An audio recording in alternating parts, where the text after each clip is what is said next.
Hello, everyone. Thank you for joining me again, and welcome to any new viewers. This is To the Point English with Ben.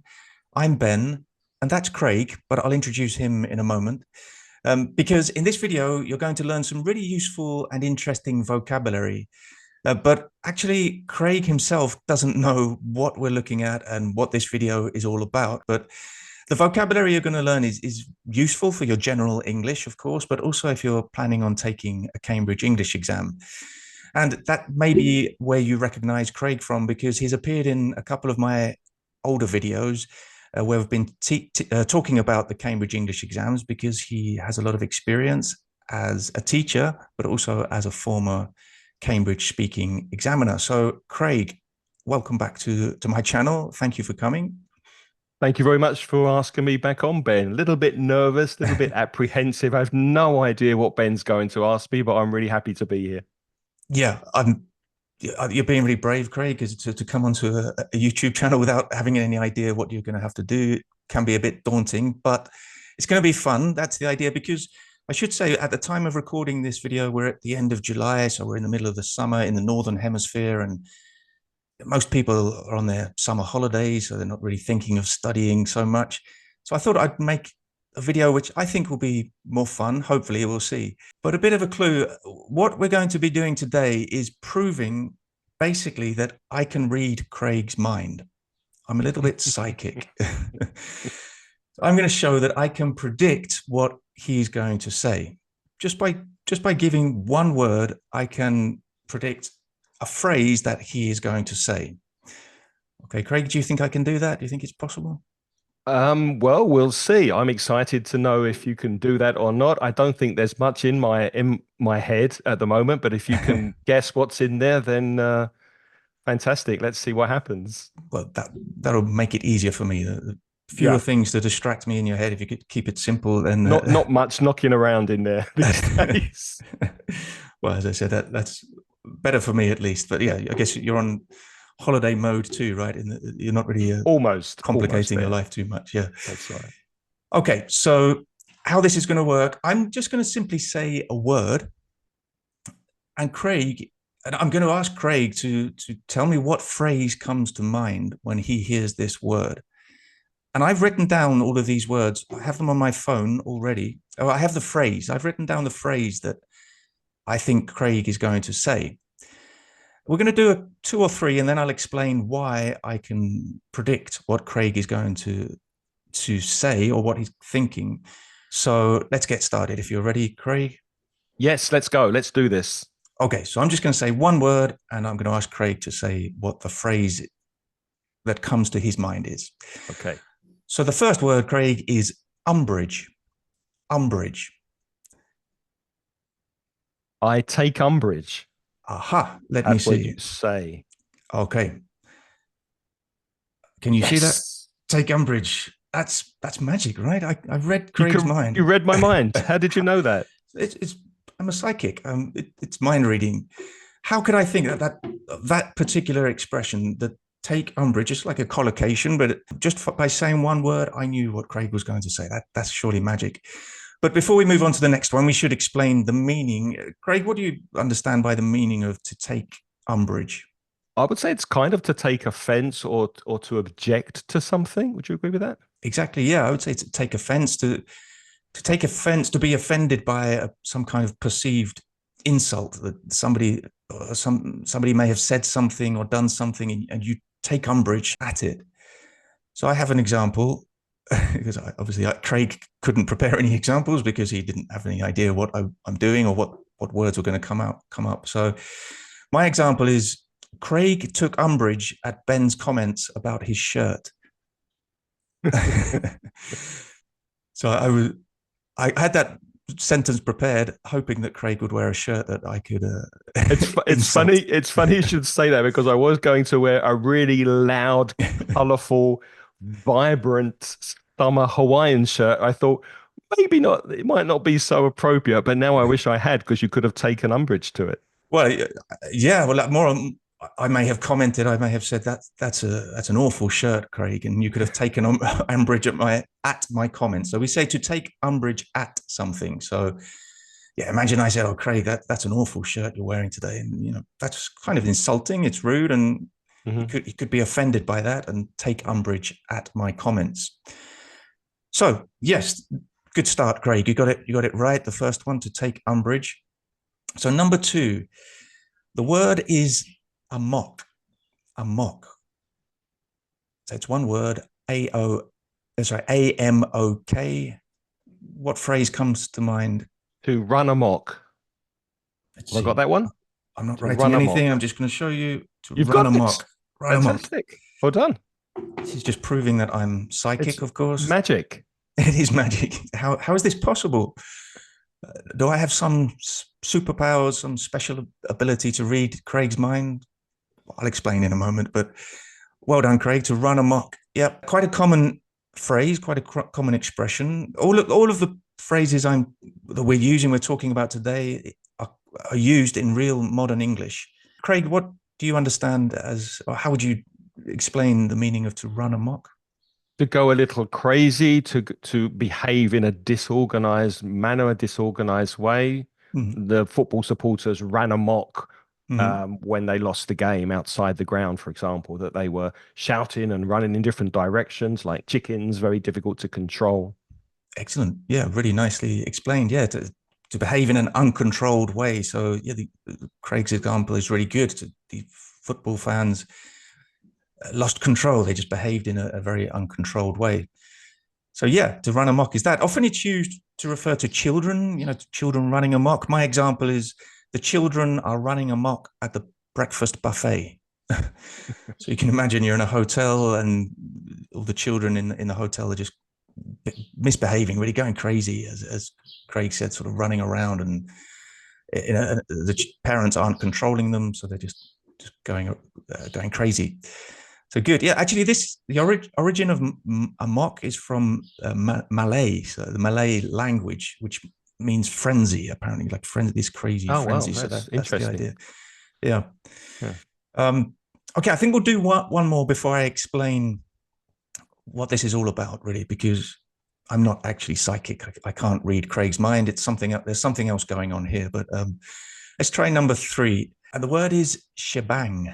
Shebang, not Oh, shebangs. This is not a Ricky Martin song, but shebang. not Shazam, the music app No, not the either. Shazam either. So Oh, what yeah, okay, I've got one. I think you have predicted the whole shebang.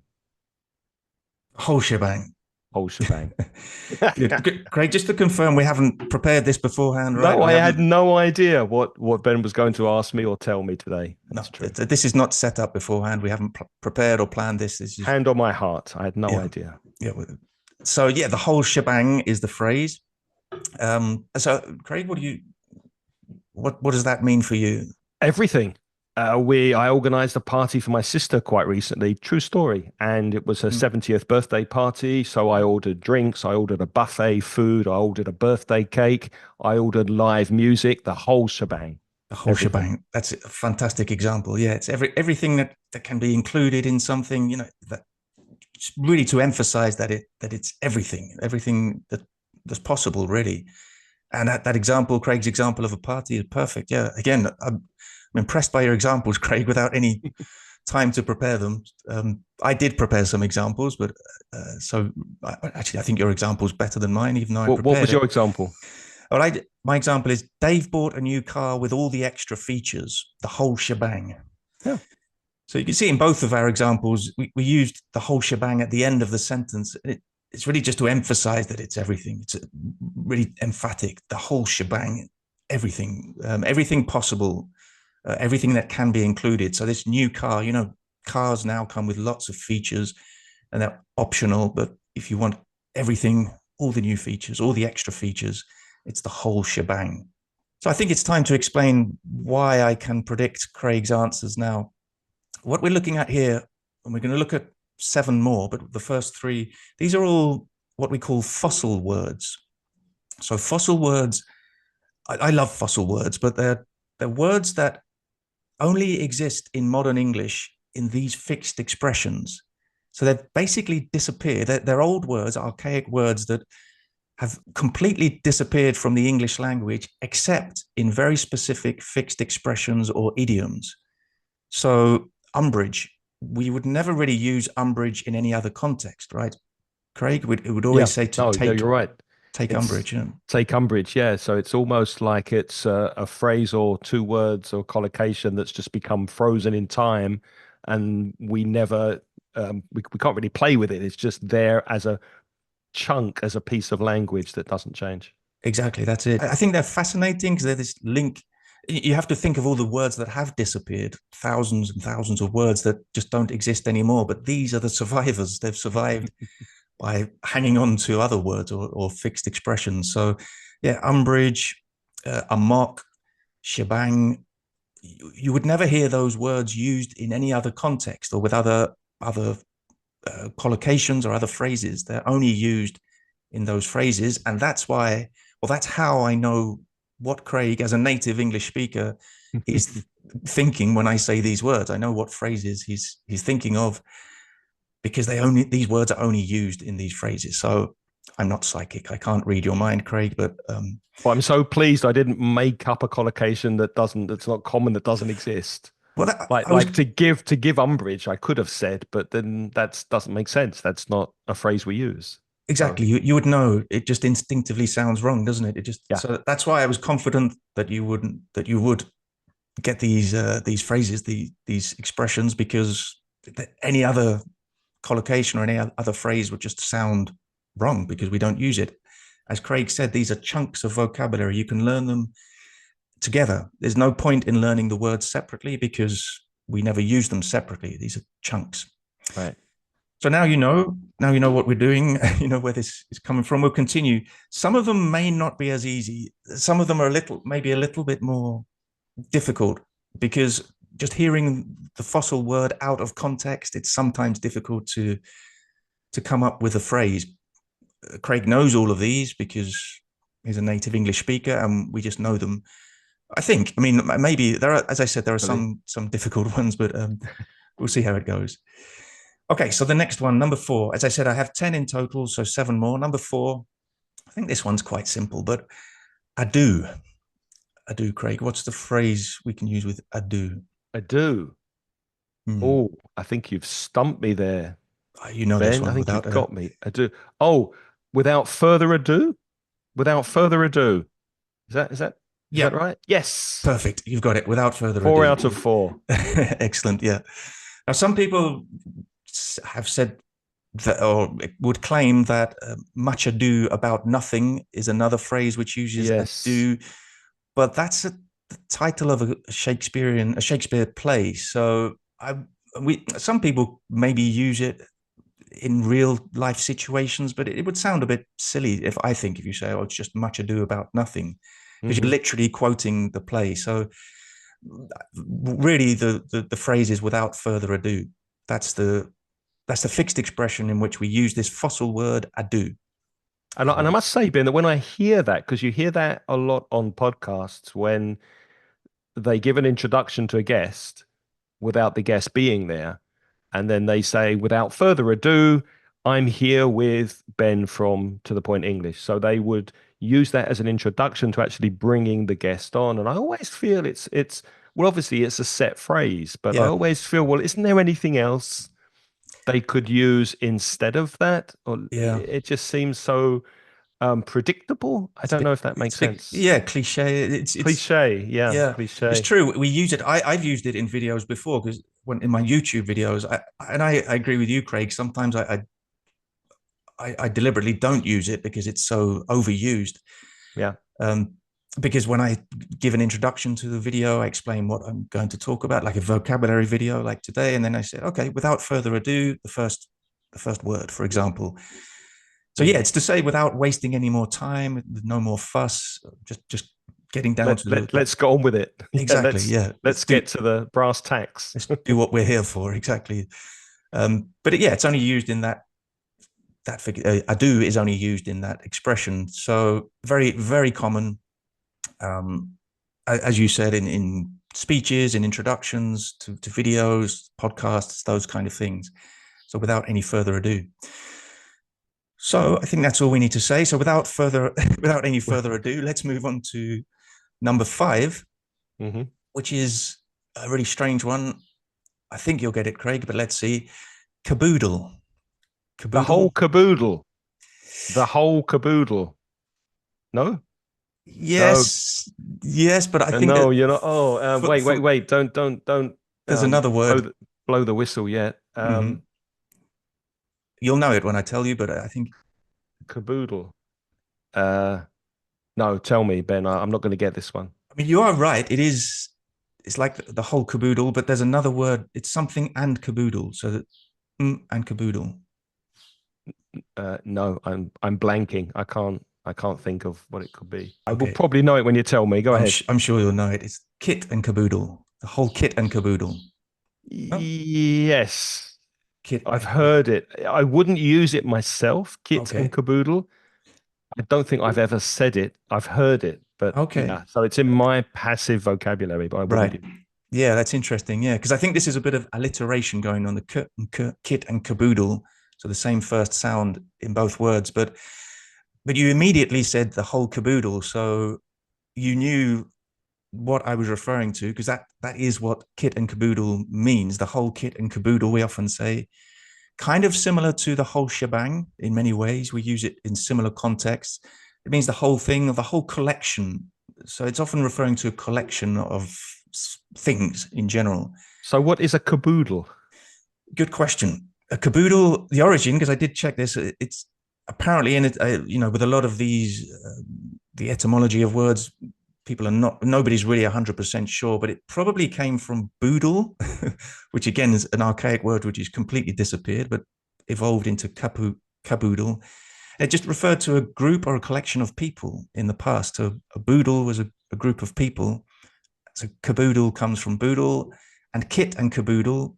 I think it's just because it sounds nice. Like a kit is like can be a collection of things, really, not like a set. Or and Mm-hmm. I think it just sounds nice together. So a kit and caboodle. So yeah, I'll give my example for this one. So when we moved house, we took the kit and caboodle in the van. The kit and caboodle, or as Craig correctly said, his first instinct was the whole kit and caboodle. More commonly, we would say the whole kit and caboodle. So in that case, when we moved house, we took everything in the Mm-hmm. vans. We just put everything from the house into the van. Okay, so that was I think, half a point there because you said the whole caboodle. Obviously, you understood the Well, you're being word. generous. I think I failed that one. I think, yeah, Okay, I think I failed that one. yeah, You're but being too generous. as you said, it's definitely in your passive vocabulary. You would have understood if you'd heard it or read Yeah, it. I've heard it many times, but it's not an expression I would use. I don't know why. Mm, yeah. Anyway, let's move on to the next one. This one may be tricky because, again, just hearing it out of context, you'll probably be, well, I'm sure you'll know the word, but whether you'll get the collocation or not is another Let's thing. try. So it's roughshod. Roughshod. To run roughshod Okay. Yeah, that's interesting because I have over something. good run or ride off roughshod, right? To run or ride roughshod. Both, I think. Yeah, I Is think it? both. Yes, it is both. I mean, I in my example, I've written ride roughshod and over, the preposition over, as Craig said. Hmm. But yeah, run or ride offshod. I think offshod, Roughshod. roughshod, run or ride roughshod. It's almost a tongue twister. Yeah. They're both equally common. I think. Again, it's one of those that if you use it in context, I think you'd use it correctly and instinctively. But could you explain the meaning, Craig? No pressure if you can't, because I've prepared this, so don't worry. It's almost completely to destroy someone or something. Um, I don't know if you'd agree with this example, but imagine you play in a rugby team Mm-hmm. or a football team, and you play a really good semi-professional team or side, and you lose by 76-0, 76-0. You could say they ran or they rode roughshod over us. Mm-hmm. I think that's kind of coming from the original meaning. But yeah, I'll explain the definition I have is to ignore the feelings or opinions of others. Oh, So okay. Okay. when I explain where roughshod comes from, it's interesting. Your example is very interesting, but I'll just give my example. My boss run, sorry, my boss rode or ran roughshod over my suggestions in the meeting this morning. So my boss rode roughshod or ran roughshod over my suggestions in the meeting this morning. So he basically dismissed my suggestions or ignored or just ignored your feelings as well. yeah, it could be feelings. Yeah.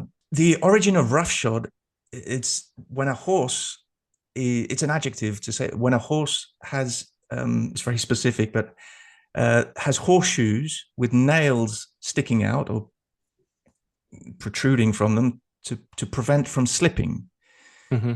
So have these nails sticking out. So you can imagine when a horse has these nails coming out of its horseshoes, it probably destroys the ground and everything it runs over or rides over. That's why run or ride are both possible, because if the horse is just running on its own, or maybe it's being ridden,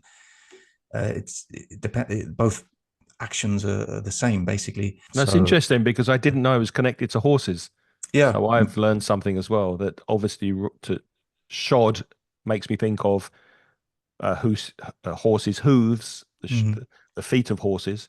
yeah, So I get the connection. Yeah. exactly. Yeah, I mean, I only learned that by doing some research for this video, because I knew, as you did, that the expression to run or ride roughshod. I didn't know the origin, and it's interesting. You don't need to know the origins of these expressions or these words, but I think it helps. It's interesting, and it helps to remember them, I think. Oh yeah, for sure. Yeah, but remember, it's figurative. Nowadays, I would never talk about a horse running roughshod. It's just about a person ignoring another person's feelings or opinions or suggestions. Okay, let's move on to the next one. Let's see how you do with this, Craig. It's shrift. Shrift. I want to say my reaction is to say short shrift, isn't it? It is short Yeah, shrift. Good. short Yeah, shrift. that's the expression. So shrift is the fossil word here, and short shrift. Short shrift. Again, another tongue twister. Short shrift. Yes, and usually we say to give short shrift, and right, to give, which used with the verb to give short shrift. And it means, well, Craig, what your Does it mean to deal with something maybe quickly or inadequately, that you don't give something enough time, or you don't deal with something with the care and attention that it requires? Is very that good? what it Yeah, means? yeah, good.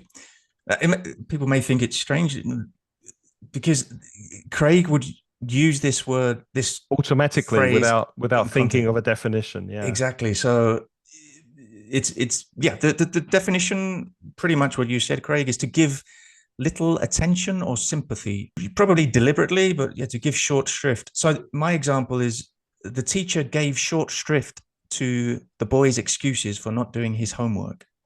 So the teacher gave short shrift to the boy's excuses. So it basically didn't pay much attention to them. It was very dismissive of the boy's excuses for not doing his homework. He And didn't want to listen.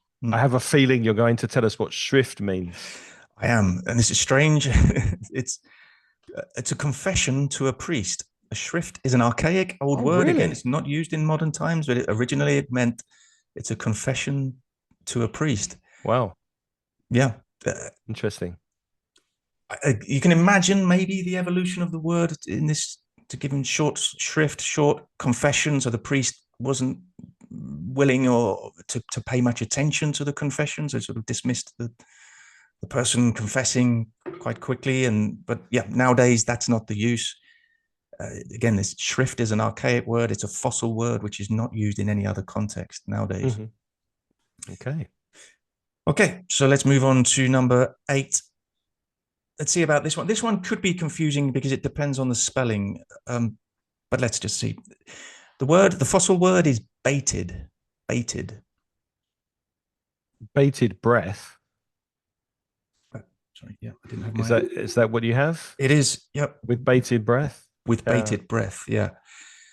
Good. The student waited with bated breath for his or her exam results to see what result they got. So Exactly. you kind of hold your breath, maybe, or keep your breath in Yeah. because you're anticipating that something's going to happen. Perfect. I couldn't. Yeah, the definition is to anticipate something with anxiety and eagerness.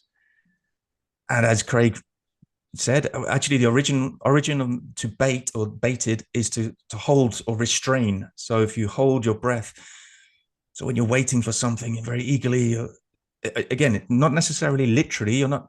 If you're waiting for your exam results for 3 weeks, you can't hold your breath for 3 weeks, but it's still the idea that you're figuratively waiting for something. You're anticipating something. I have another Eagerly. example. Yeah. The England team waited with bated breath for the referee to blow the whistle so that they could win the European Cup final. Just an Yeah. example. Just a random example. Nothing. Yeah. Yeah. Yeah. I think it was waited with bated breath to be put out of their misery against Spain because it was a terrible performance. Yeah, I actually have another example too. Students are waiting with bated breath for Craig's next conversation course.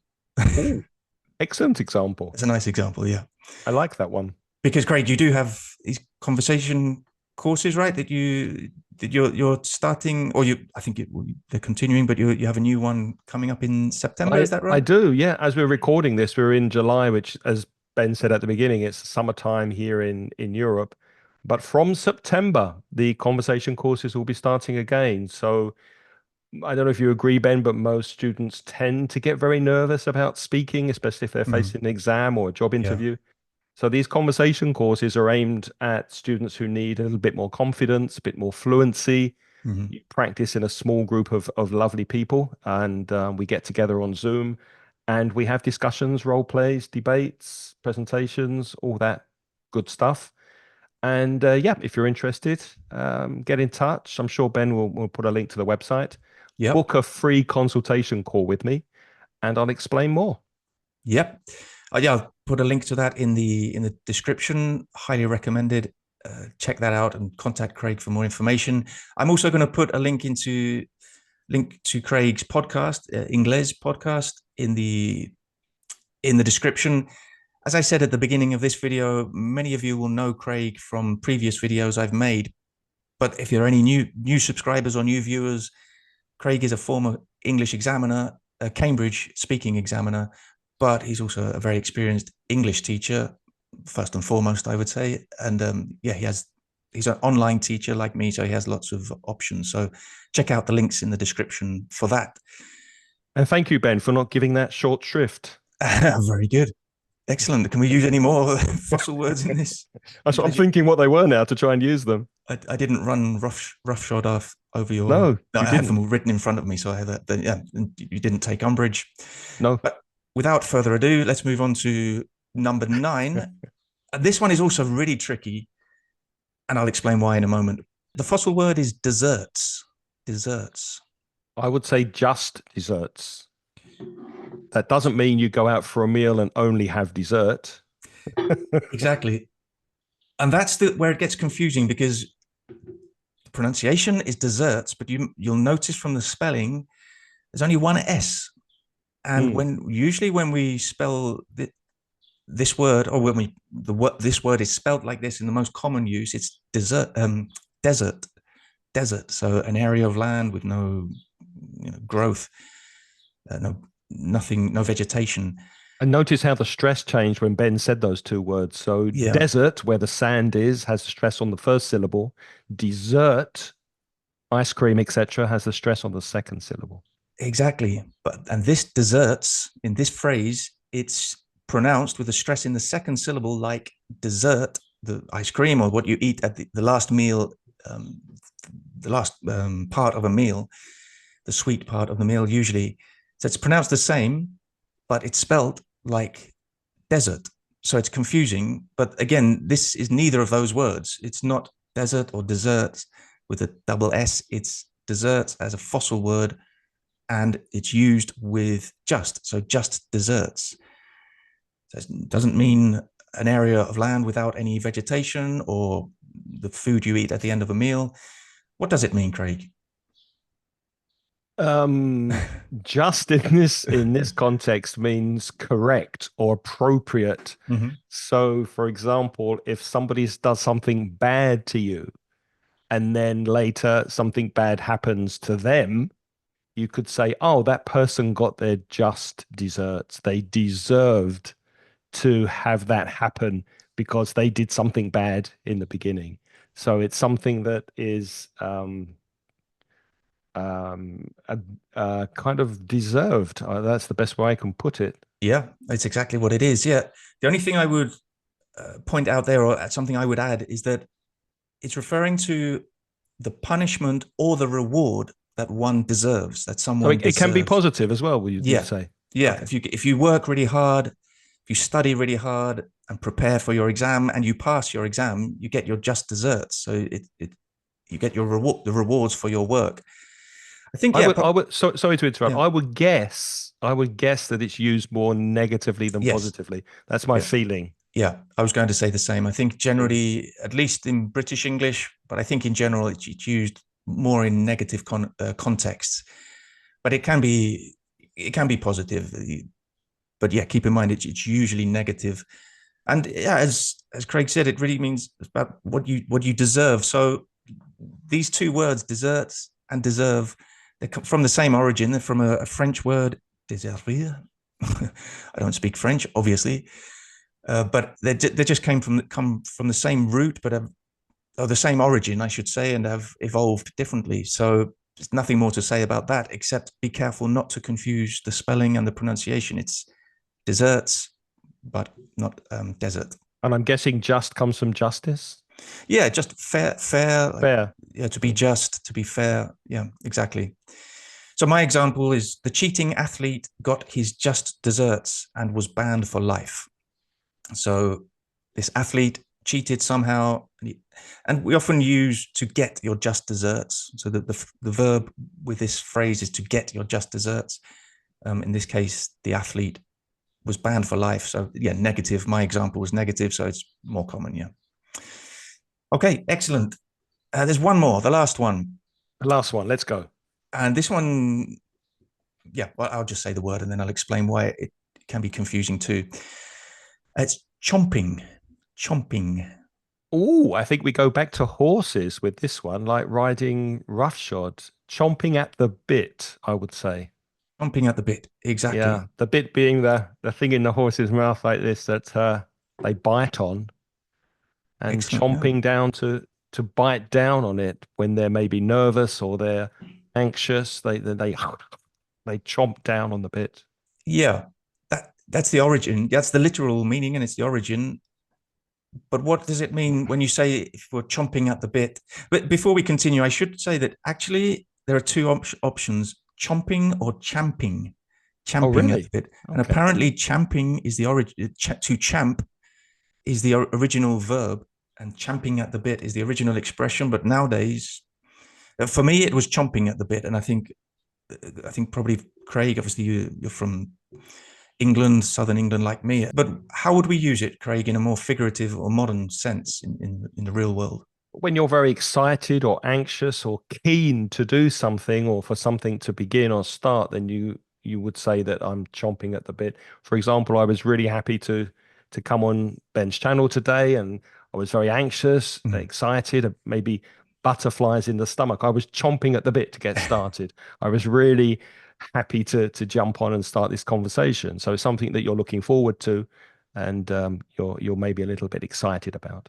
Yeah, exactly. Yeah, excited about something and eager to start, eager to do something. Exactly. Yeah, me too, Craig. I was chomping or champing at the bit to do this too. So yeah, my example is Jose was chomping at the bit to take his English exam. That's probably not very common. Jose's special. He'd been preparing. He's really confident. He's prepared. He knows he's going to pass. So he just wanted to do it. He's very eager, excited, chomping at the bit to take his exam. And hopefully you all feel like that before your exams, but it's not very common. But yeah, excellent. I think that I was very impressed, Craig. I thought it would go that way. I think guessed most of them, not all of them. I think there was just one, wasn't it, which you didn't quite get. We have Caboodle, one I think, yeah. Caboodle, yeah, yeah. But But it was really interesting for me, Ben, because I learned so much, especially about the origin of these expressions, mhm, and it really gets you thinking. The words we use, as you said, automatically without thinking, yeah, and it's nice to think of where they come from, how they collocate when we use them. So I learned a lot today.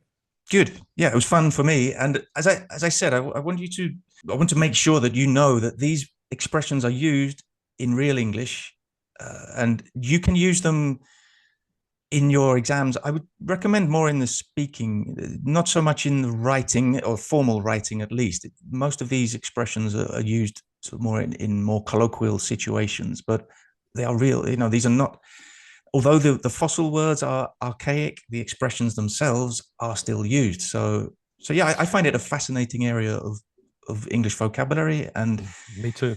I really appreciate you taking the time to do this with me, Craig. And as I said, without any possibility of preparing anything and having no idea of what we are going to do. So thanks so much, Craig. Pleasure. Thoroughly enjoyed it.